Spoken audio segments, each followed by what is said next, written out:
And I am Iron Man. You are not the only thing standing between this and the universe. Oh my god, we're a team. No, God! No, God, please, no! No! No!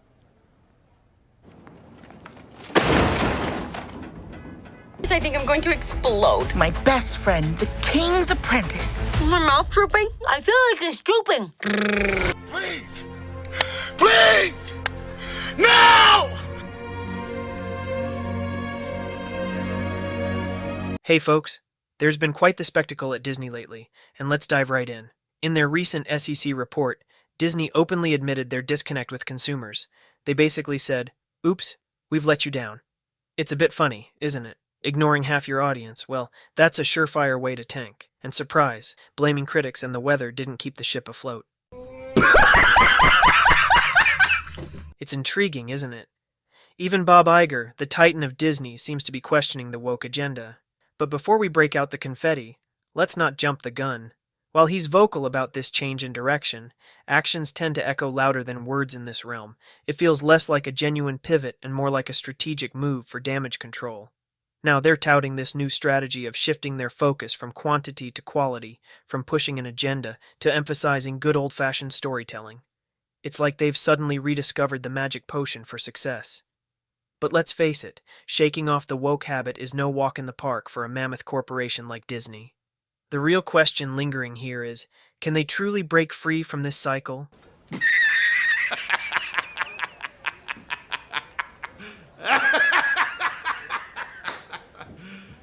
You serious? It's doubtful. They've woven the woke narrative into their fabric, and undoing that takes more than a mere declaration. It's a fundamental shift in mindset, in the way they conceive and execute their projects. The challenge lies in not just saying, hey, we're focusing on quality now, but in actually reflecting that change in their upcoming productions. Can they resist the temptation to preach and instead focus on pure entertainment? That's the million-dollar query. They might preach about emphasizing good storytelling, but will they follow through? That's what many of us are eager to see. So, while the talk of a pivot is stirring, the jury's still out on whether Disney can truly kick the woke habit to the curb. Let's delve into the recent cinematic chaos brewing at Disney. The Wish movie and MCU's The Marvels. Oh boy, they've taken quite a nosedive in the box office. It's like a roller coaster ride, only it's the downward plunge no one anticipated. The Wish movie had all the hopes pinned on it, but alas, it missed the mark. And The Marvels? Well, it didn't quite hit that superhero landing they were banking on. The box office receipts? Let's just say they're far from what Disney envisioned. These were supposed to be the golden geese, the guaranteed hits in Disney's arsenal. But alas, they faltered. It's puzzling, isn't it? It's like they had all the ingredients for success, yet the recipe just didn't turn out right. What's even more perplexing is the aftermath. It's as if Disney's hoping for a magical fix, a sudden turnaround in fortune. But let's be real here, hoping won't fill those empty theater seats.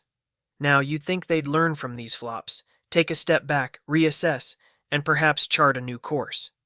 But will Disney swallow the bitter pill of failure and pivot to a new approach? Doubtful, to say the least. The bigger concern is whether they'll double down on their existing strategies.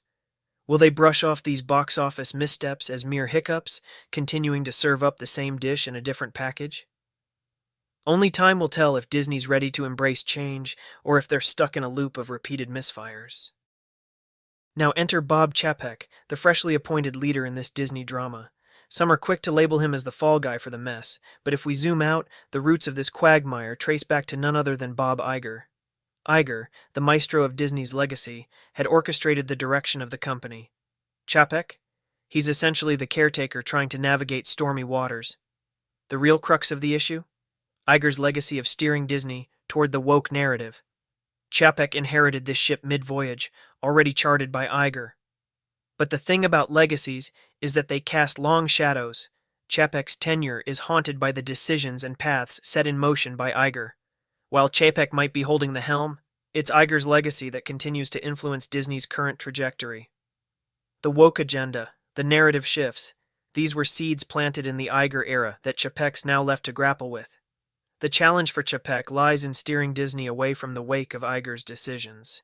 It's not just about keeping the lights on, it's about redefining the course without abandoning the ship. It's a monumental task, trying to salvage a reputation while balancing the aspirations of the company. As the torchbearer of change, can Chapek truly redefine Disney's identity and take it back to its roots of entertainment without the preachy overtones? That's the million-dollar question hanging over this power shift at Disney. In the end, the spotlight might be on Chapek, but the shadows of Iger's legacy loom large. Whether Chapek can maneuver Disney out of these turbulent waters remains to be seen. It's almost surreal to witness Bob Iger, the figurehead of Disney's legacy, acknowledging the elephant in the room. He's openly admitted that somewhere along the way, they lost sight of what Disney was truly about: entertainment. It's like a confession long overdue, a nod to the fact that somewhere amidst the clamor for societal narratives, the essence of entertainment took a back seat. But here's the kicker: isn't that precisely the crux of the issue that's been plaguing Disney? Their pivot from entertainment to lecturing, from captivating storytelling to sermonizing, that's what set them adrift from their core audience. And now, as if struck by a bolt of realization, the big reveal emerges. Positive messages should be a bonus, not the primary narrative. It's almost comical, isn't it? This sudden awakening to the fact that audiences seek entertainment, not lectures. But can Disney truly break free from the confines of the woke cycle they've spun around themselves? It's a daunting challenge, akin to breaking out of a self-imposed cocoon. The deeper question here is whether Disney's ready to walk the talk. Admitting the problem is one thing, but executing a turnaround in their storytelling approach is an entirely different ballgame. The entrenched woke narrative has seeped into their creative DNA, entangled within their storytelling mechanisms. To overhaul that requires more than just rhetoric. It demands a complete reconfiguration of their creative ethos. Can Disney resist the temptation to intertwine every narrative with a societal message?